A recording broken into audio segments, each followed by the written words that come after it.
Greetings and welcome to the Caregiver Coalition of San Diego Caregiver Webinar. My name is Matthew Parcasio. I am the Caregiver Programs Coordinator at Aging and Independence Services, a division of the County of San Diego Health and Human Services Agency. I will be your host on behalf of the Caregiver Coalition of San Diego that represents the community efforts of a diverse group of agencies, private, public, professional, nonprofit, and for-profit that serve families caring for their loved ones. Our collective mission is one of support, education, and advocacy. I will be recording today's webinar for future viewing. Past webinars can be found on our website at caregivercoalitionsd, all one word, .org. So thank you for joining today's webinar. Today we are pleased to have Kathleen Lisson, who will talk about stress reduction for caregivers. Kathleen Lisson is a meditation teacher, lymphedema therapist, and board-certified massage therapist. She has taught mindfulness at the IPSB Massage College and is the author of the Mindful Strategies for Adult Clients with Adverse Childhood Experiences. There will be time for question and answer at the end of the webinar. So if you have questions, click on the message button and type in your question in the chat box. And also please kindly click on the mute button so that we can assure that the presentation goes smoothly without much background noise. And now it's my pleasure to welcome Kathleen. Thank you so much. Let me pull these slides up. Great. So today presentation is called Stress Reduction for Caregivers. Who am I? My name is Kathleen Lisson. I'm an oncology massage therapist and lymphedema therapist, and some of my other qualifications are there. But I think one of my most important qualifications is at the bottom, and that's that I am the firstborn and the eldest daughter. Both my parents passed away from cancer, and you can see this picture on the left is me on my wedding day. My uncle walked me down the aisle, and here I am with 2 roses that I was able to remember my parents with before I got married. So I want to start by acknowledging that as a caregiver, you are doing the most sacred work in the family experience. You are providing care and enabling your loved one to live with dignity. So the objectives of this presentation, I'm going to describe the effects of stress on you, the caregiver. I'm going to list 3 reasons why stress reduction is important for caregivers. And we're going to list and describe 3 stress reduction practices that hopefully you will be inspired to include in your day. So first, let's look at the statistics. And I think unless you know or are a caregiver, I think it's like an invisible population in America. More than 1 in 5 Americans are caregiving, and this totals an estimated 53 million adults in the United States. So as a caregiver, you are definitely not alone. Today's caregivers provide about 24 hours of care each week, and nearly all caregivers are helping with the instrumental activities of daily living. That's just the daily activities to help someone live their life. And nearly 6 in 10 caregivers are helping with medical and nursing tasks.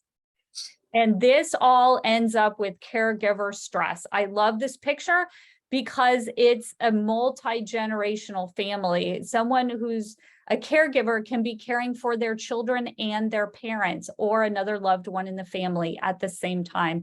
You can be caring for several generations at once, and this can add up to caregiver stress.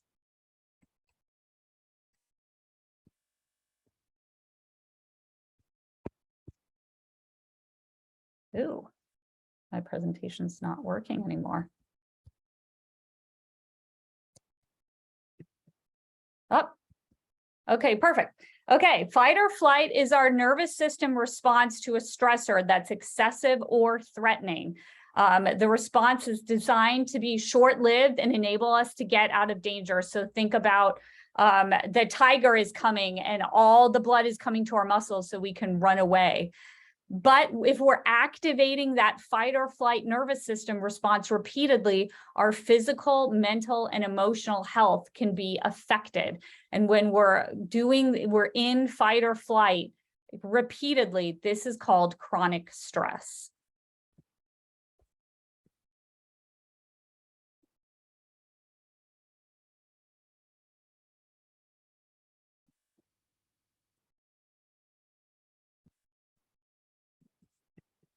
Oh, great. Let's look at 2 questions from the Caregiver Self-Assessment Questionnaire, which comes to us from the American Medical Association. The first one, during the past week or so, have you felt useful and have you been satisfied with the support that your family has been given to you? Or during the past week or so, have you felt completely overwhelmed and had crying spells? And honestly, it can be both at the same time. You can feel really supported and yet really feel the stress that's on yourself. So this is shown in the literature as well.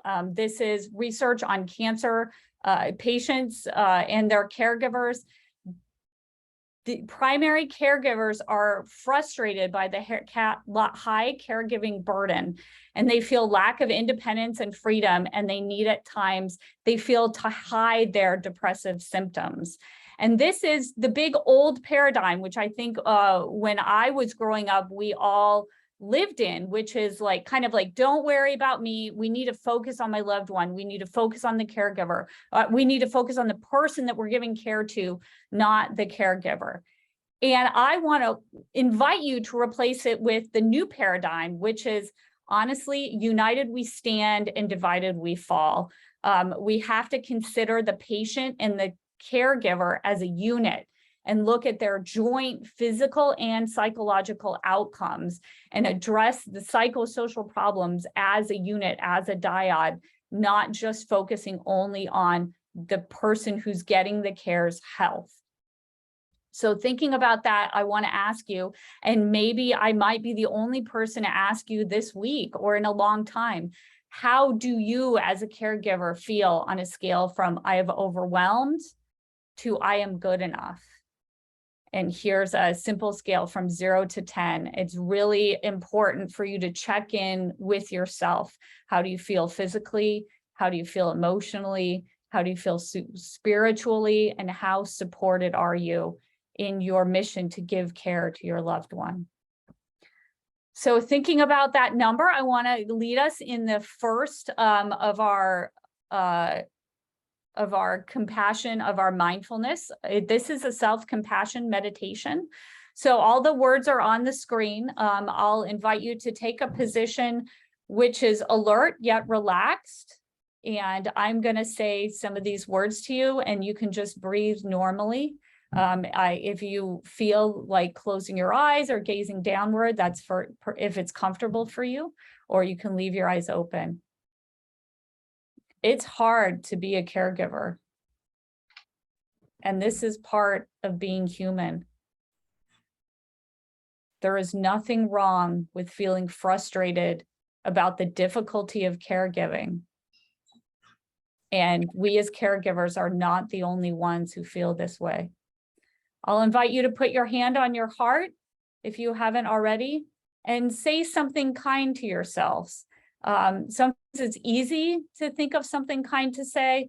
Other times it's easier for people to think of, what if there were a friend? What if there were a loved one that were sitting next to you and they leaned over and whispered something in your ear when you were sharing honestly about your struggles with caregiving? What would they say to you? And I'll have you take one more breath. And then if you're closing your eyes, you can open them up. If you want to put your hand back down in your lap, you can, or you can leave your hand here the whole time. I really love how the hand feels on the chest. And just come back into the moment by feeling the sensation of your body against whatever furniture you're sitting on. If you wanted to look deeper into this topic, there is a caregiver self-assessment questionnaire from the American Medical Association, more questions, more than those 2 that we looked at. And again, when you receive the email, and get your recording of this, this website will be available to you. So let's talk a little bit about caregiving stress and caregiver health. Again, some really interesting statistics that I didn't know about until I read them. Nearly 4 in 10 caregivers consider their caregiving situation to be highly stressful, and an additional 28% report moderate emotional stress. So if you are feeling stressed out by caregiving, you are not alone. This is not a unique experience to you. It's something we all need to look into and help ourselves as a caregiving community. About 1 in 4 caregivers find it difficult to take care of their own health, and about 1 in 4 report caregiving has made their own health worse. So if this is something you're experiencing, you are not alone. So let's kind of look at why are stressors affecting the body? And some people will say, you know what, caregiving, I'm fine, don't worry about me. But this is another way to kind of check in with your body. Do you have tension type headaches or migraine headaches that are associated with chronic muscle tension in the shoulders, neck, and head? This can be a symptom of the stress that you have as caregiving. This is an effect of stress on the body. Chronic stress and this chronic constant stress over a prolonged period of time can contribute to long-term problems for the heart and blood vessels. So if you have the doctor concerned about the health of your heart or blood vessels, and stress can also affect the brain-gut communication and may trigger pain, bloating, or other gut discomfort to be felt more easily. So incorporating stress reduction practices in your daily life may help.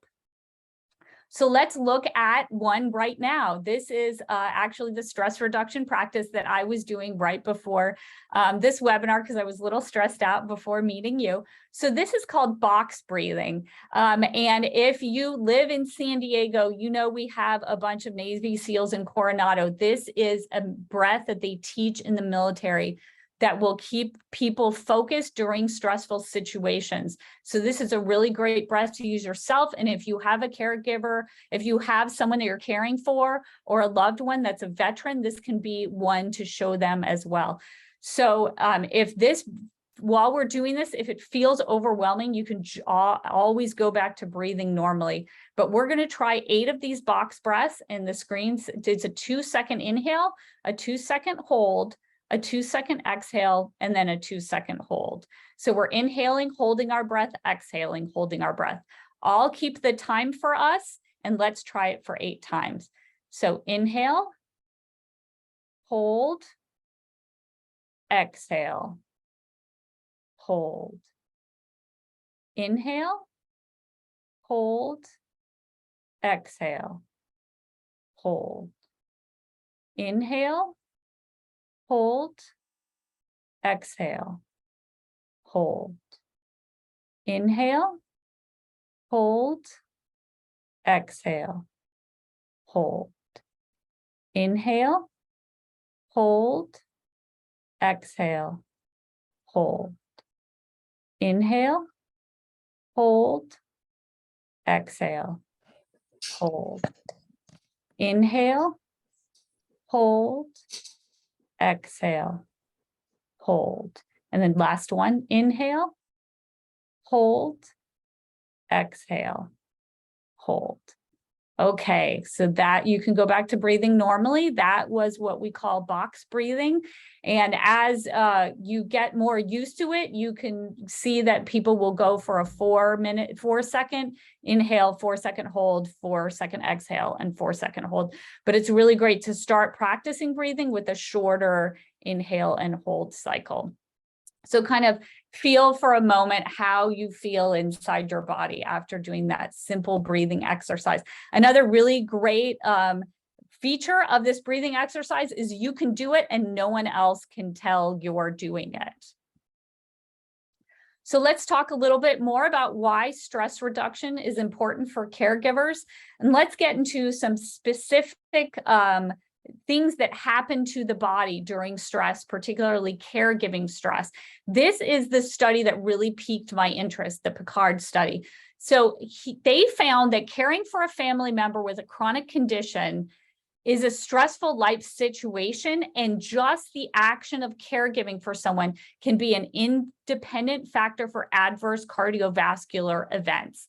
And daily mood and chronic caregiving stress are associated with mitochondrial functional capacity. So the mitochondrials, as we may have learned in high school, are the powerhouse of the cell. So this is in each and every one of your cells. And if the stress from caregiving is affecting our mitochondria, it can affect our entire body and all the systems. Very important to acknowledge that we have stress with caregiving and take action to reduce that stress. And the most important thing we can do is to understand that our feelings matter. Again, not the old paradigm of don't worry about me, just think about my caregiver, but know that your feelings matter. And I'm going to have some really interesting research from that study on exactly what you can do to help your mood, and it happens at night. So let's look at telomere loss. Again, more specific research that has come out on caregivers and caregiving stress. If you're a caregiver of someone with Alzheimer's disease, you endure chronic stress, and that can be associated with the decline of your immune function, specifically altered T cell function and altered immune aging, and that may be because of the excessive telomere loss. So the telomeres are the segment at the end of your genetic code, and if they help you replicate your genes to replicate new cells to keep your body healthy and alive and functioning. So it's very important to know that the chronic stress has actually been proven to affect our immune function and affect our telomeres.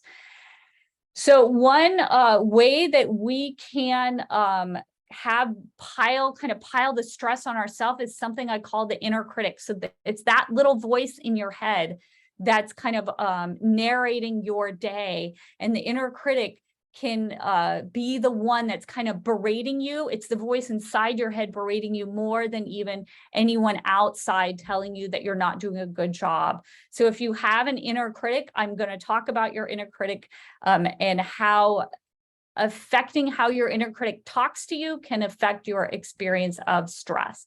So let's recognize the inner critic. Do you hear an inner voice that says, I hate this, I'm never good enough if something stressful happens? And I just like to invite you to consider what could happen if you instead had the affirmation, I'm doing the best I can. I'm doing the best I can right now, instead of having this inner voice berating you and saying that you're not good enough. And gratitude is also something that we can do as a stress reduction practice. And I want to show you some gratitude practices that can be super simple and super easy. But first, let's just think of the focus of having that ball in that mitt. I want you to think of gratitude as just catching the things that are happening that are good to you every day and focusing on them and seeing the goodness in your life. It's this not just letting it pass you by, but actually savoring the good things that happen. And that starts with small victories. Every morning, you are getting up and showing up for your loved one every day. That's a small victory. And every day you are putting good things in motion by taking care of your loved one, by being a caregiver. And that is some small victories. And you can have gratitude just for the simple act that I was able to get up today and do good for someone else in the world. I'd also like to encourage you, can you turn these everyday enjoyments that we have into small celebrations? This is advice that I got from people who have had a cancer diagnosis and are walking through the process of treatment. They're finding joy in just being able to feed the fish, in petting their dog or their cat, in just having some peaceful time sitting in the backyard. And the biggest one of all, it's so hard for a lot of us to actually sit down and rest. There are so many things to do on our to-do list. We could run ourselves ragged all day. And this having the time and the care for ourselves to actually rest is a huge celebration for me. So again, when you get the slides, you'll be able to click on this link, but these are 50 tiny ways that you can take a break during the day. And Matthew will remember this, if he clicks the link, this was actually shown to us at our last caregiver conference. So my next slide, let's talk about some invisible stressors. So this is another great link that you can use. It's a perceived stress scale from the state of New Hampshire. This is something that you can look at and kind of get an idea of, are there invisible stressors having an effect on you? And if so, can you take action to reduce these invisible stressors in your life? But the big question behind that is, how often have you felt difficulties are just piling up so high that we can't really overcome them? And one of the ways that we can stay in our body and focus on our own health and well-being when we do feel like these, things are piling up, it's just one thing after another, is a breathing practice called the 4-7-8 breath. So we can try this practice for 3 breaths, and it's a 4-count inhale, a 7-count hold, and an 8-count exhale. And again, this is another great breath practice. You can do it at the doctor's office. You can do it while you're driving. You can do it in a crowd. You can do it while you're alone. You can do it as someone's talking to you and you're having a difficult conversation and no one can notice that you're doing it, but you are reducing your stress. So let's take a 4-count inhale, 7-count hold,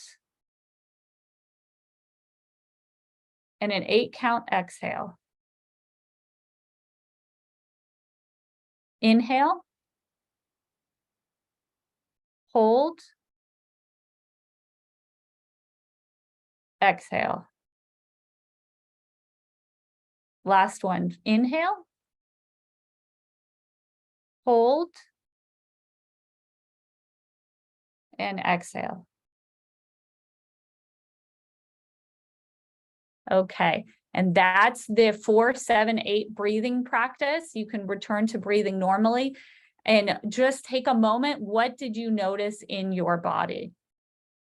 So I've shown you breath work practices that are kind of invisible, but I don't want to discount something my friend Kathy shared to me. She's been a caregiver for her parents for decades, and she actually says that, hey, Kathleen, I loved your presentation, but breath work can also be driving down a highway with the windows open when you're by yourself and screaming at the top of your lungs. So that can be breath work too. I want to acknowledge all the practices that you have that you know can reduce your stress are also super valuable. Okay, so I'd like to ask really quickly, what do you think about when you think about stress reduction practices?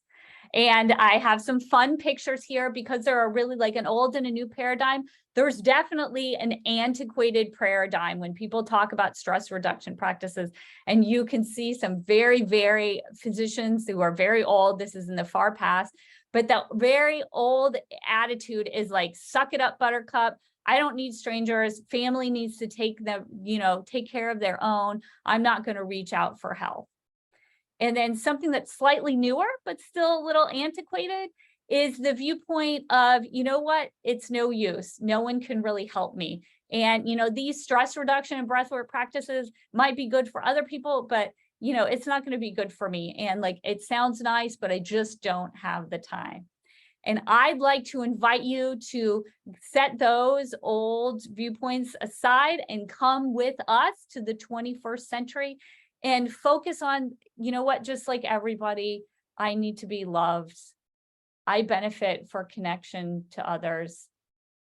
I know that adapting to change is possible. And the wonderful question, like, what can I do to reduce my stress while providing care to my loved one? So if we're in this new paradigm, Kathleen, what does the research say? What can we do to reduce caregiver burnout? So this is a really great article by the AARP. It recommends nurturing positive relationships. It recommends taking care of your own health, including sleep and exercise, healthy food, and taking in enough water. And it introduces daily relaxation and meditation practices to reduce caregiver burnout. So what does the research say about this? Here's a great research article on caregiver burden for caregivers that are helping someone with Parkinson's disease. Mindfulness and psychological flexibility can contribute to resilience against caregiver burdens. And future interventions might be improved by the inclusion of mindfulness training programs. Also, we see this in caregivers of patients with lung cancer. My father passed away from lung cancer. And these researchers found that self-compassion and mindfulness can be regarded as protective factors for caregivers to reduce their caregiving stress and depression. So how can we put this in practice? This is another great mindfulness technique that we can use. I recommend using it at work. You can also use it in any type of situation. And it's not just for a stressful situation. It can be for one of those situations where you're trying to grab it and really feel it and soak in a positive experience. So this is called the stop technique. And I'd invite you to kind of practice it right now. First, we can just stop what we're doing for a moment. We're going to take a breath. So we're going to pay attention as we take our next breath. And as we're taking our breath, I invite you to observe. What are your current feelings and emotions right now? Are there any physical sensations in your body?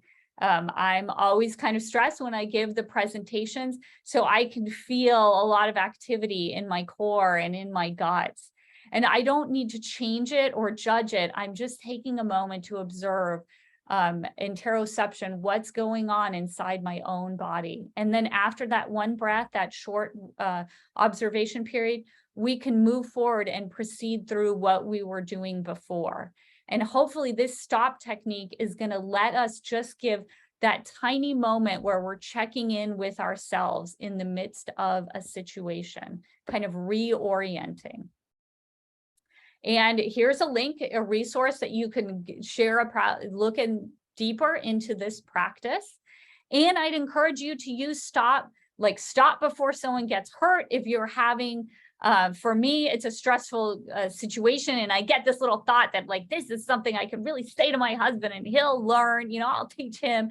Stop before someone gets hurt, or you might say something, but also stop and smell the roses. If you're having a wonderful interaction with someone, if you're having a wonderful experience listening to music that you love, just take that breath and feel how it's reflecting itself in your body, and then proceed to enjoy it. So this is a great, a very traditional definition of mindfulness. We're paying attention. Like we did in the stop, we're paying attention to our bodies and we're doing it on purpose. We're meaningfully focusing on our bodies, and it's in the present moment and it's non-judgmentally. These are the factors that make any kind of experience a mindful experience. But what I also love is Emily Morash's definition of mindfulness. I was able to meet and learn from her in LA earlier this year. And she says, it's about understanding and honoring our behavior patterns, our reactions, our responses, our emotional needs, and understanding ourselves, then we can move forward and connect with others.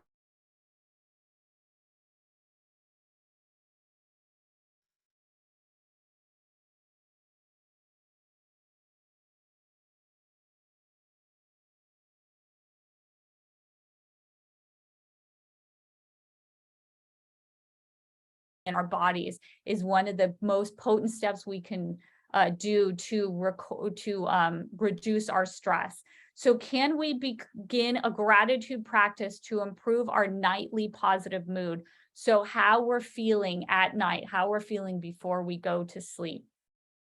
And this again is from that Picard study.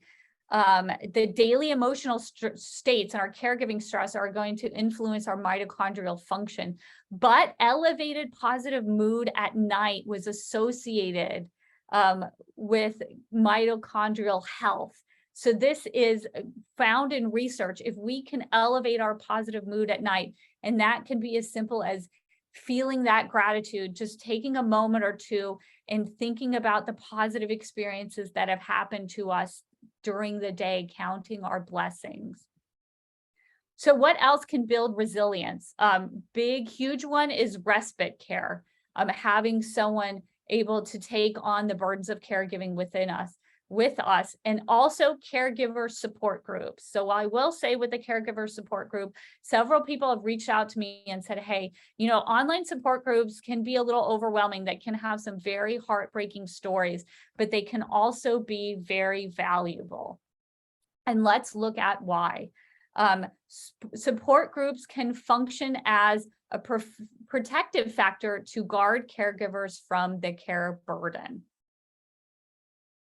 So why are resilience and social support necessary? This was a big aha for me, especially with my father being a caregiver to my mother when I was a teenager.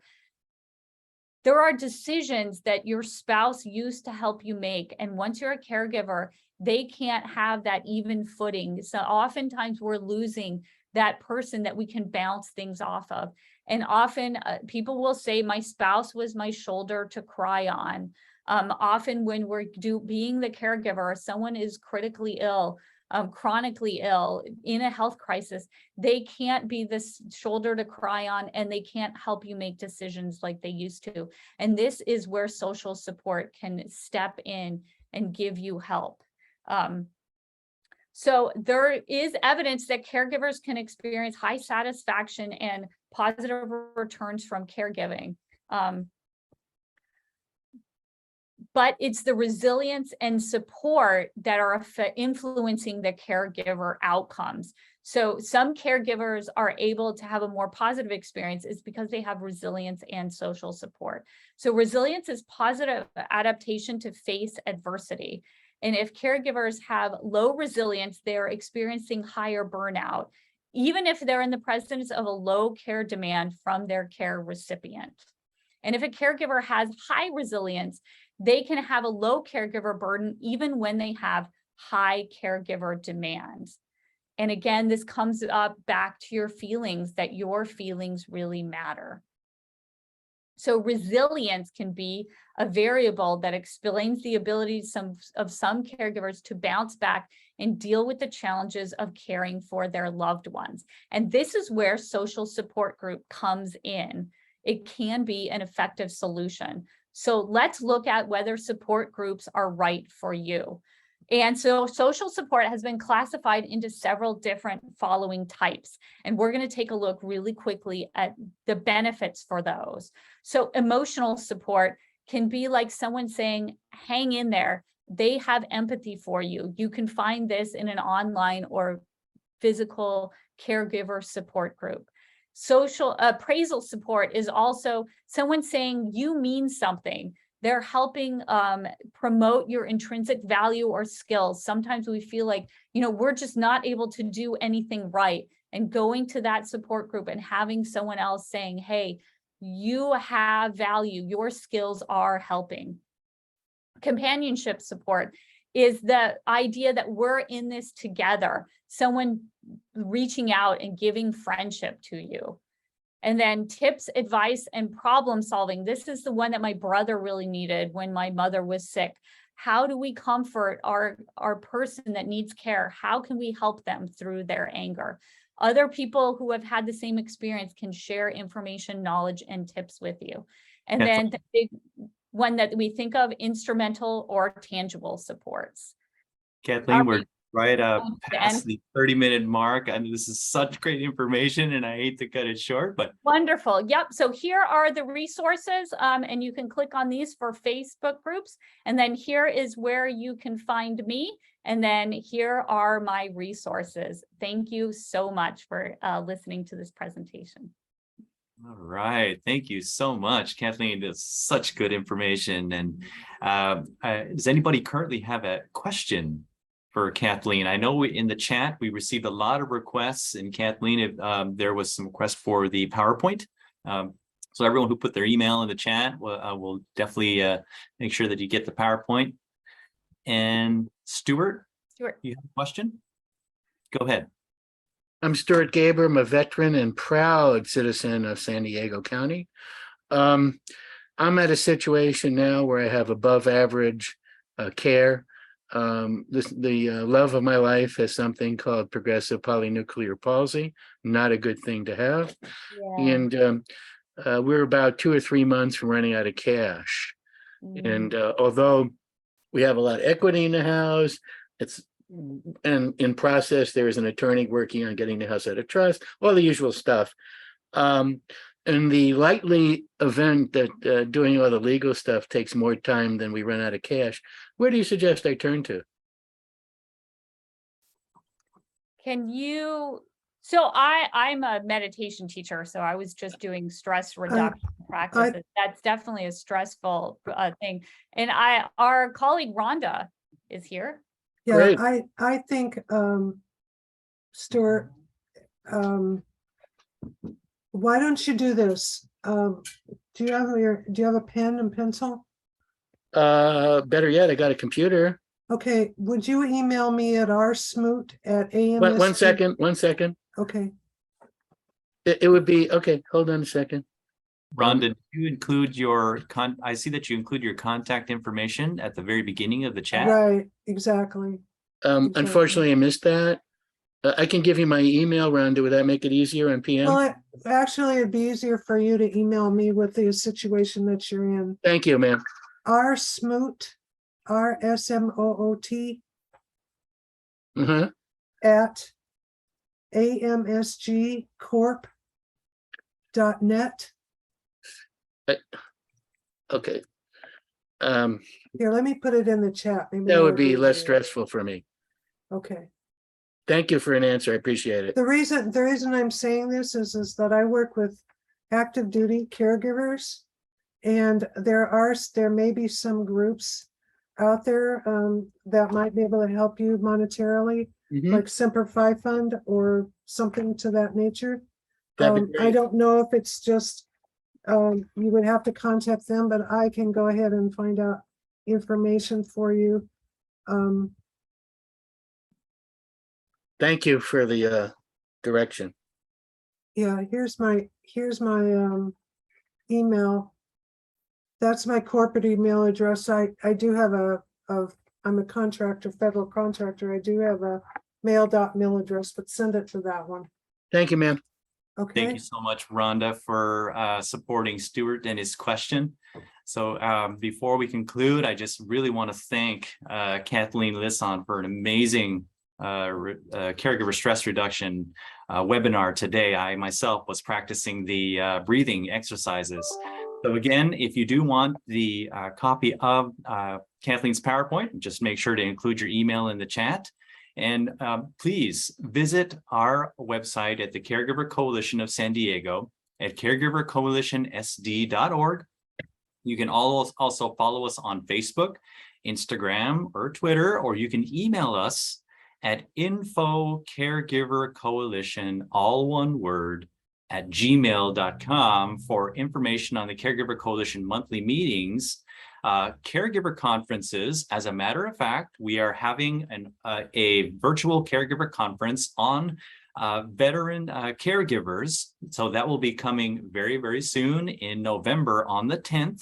So thank you for the reminder that we will be hosting that virtual conference, and that'll be on the 10th. Again, so see you again on the next webinar and hope to see you again at future webinars. Thank you again, Kathleen, for a great webinar today. I just have a quick question, Matthew. Kathleen, is it possible for me to share this with my caregivers? Absolutely. Yes, you can. I'll post I posted the slides on a website that you can give to them. And then this video is also going to be posted on our caregiver Okay, great. YouTube page. So yeah, we can spread Yeah. this more and I more. just want to make sure so that, because I don't always, when I talk to my caregivers, it's real difficult to talk to them. Yeah. I'm always looking for something that can help them out, knowing that they're not alone Yes. in all of this. Wonderful. So thank you. You're Very welcome. good. All right. Thank you very much, everyone.